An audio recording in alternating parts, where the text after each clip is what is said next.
Hi again, Rampage fans. Dan Weiss for SARampage.com.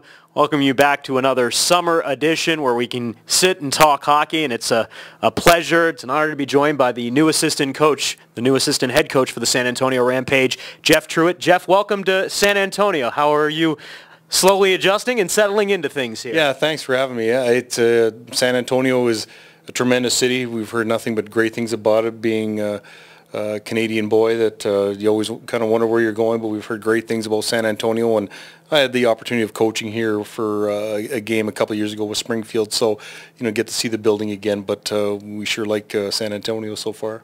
You come to us from the Moose Jaw Warriors of the Western Hockey League, where you were the director of hockey operations for this past year. So I'll ask you, the reports that I read say that the Coyotes didn't first contact you until just a few days before you accepted the job. Were you surprised to learn of their interest in you and for this position? Well, I guess it's always it's a privilege to be asked about availability and whatnot, but it didn't take very long for the communication to happen, and obviously I guess a bit of the objectives that they wanted to do here. So, in speaking with Brad Treliving and Don Maloney, and especially with Ray, that it came very apparent fairly quickly that they were interested, and that my interest was there as well. So I think it worked both ways. What about this job really piqued your interest? Well, number one, working with Ray was a huge thing. Number two, to get back in the American Hockey League. I've been in the league for a couple of years, and it was always a privilege to be in the American Hockey League. And number three, just taking a look at the organization, not only from the Phoenix standpoint, but obviously from San Antonio's standpoint, that we've got a good group of guys here. There's been some recent signings here over the last month or two that I believe are really going to help, and I think that's a real exciting part of it. The younger guys coming in here out of junior and over in Europe are coming in here. I think it's a great mix of things, so I'm really looking forward to it. Now, you were born in Moose Jaw, so it must have been a dream to be the director of hockey operations for your hometown team. At the same time, was it a difficult decision to make to leave that organization? Well, it was difficult.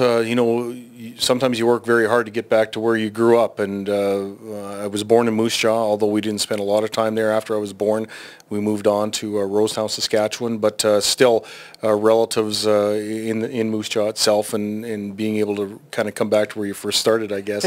But, obviously, deciding to come back into the American Hockey League, I think was the biggest thing. The challenges of coaching and whatnot, but I guess it's also the thrill of getting behind the bench again, and being prepared every night, and teaching and creating those relationships with the players. I think are very paramount. So those are the things that I'm really looking forward to. I understand you've had a relationship with Ray going back to his days in the ECHL when he was just kind of first starting out as an assistant and a head coach there. Talk a little bit about that relationship that you've had with Ray and how that's kind of fostered over the years. Yeah, it's been I guess it's longer than what we think it is. When Ray was in the East Coast League, and we were always talking back and forth, over the years, and bouncing ideas off of each other, and in any of the recruiting, times for Ray that he would ask about players, and you never try to steer anybody wrong, of course, and giving recommendations on players that might be interested in going to the East Coast League and whatnot, and he's built a very successful coaching resume from that, and for him moving into the American Hockey League as well, was great, and still being able to contact each other and talk, and I think that communication was huge over the years. And then obviously when I was in Springfield, we had the opportunity of coaching against each other, and kind of rekindling old times again. So it's nice to be on the same team with him, and helping him out here in San Antonio. And that's obviously a very important relationship between coaches, is that to have a previous relationship from time past works when, whatever the case may be, whether it's, making decisions or coming up with strategy, to be on the same page. It's a big deal, isn't it? It's a huge deal, and, that's where you find out about continuity, and Ray's a very detailed, hard-working, energetic, player-related type of coach, and that's one thing that I think that I do as well, is that I relate to the players very well. I like teaching the players, and just the overall competition end of it too. So, like I say, I'm here to help Ray in whichever direction he wants to go. He'll have my full support.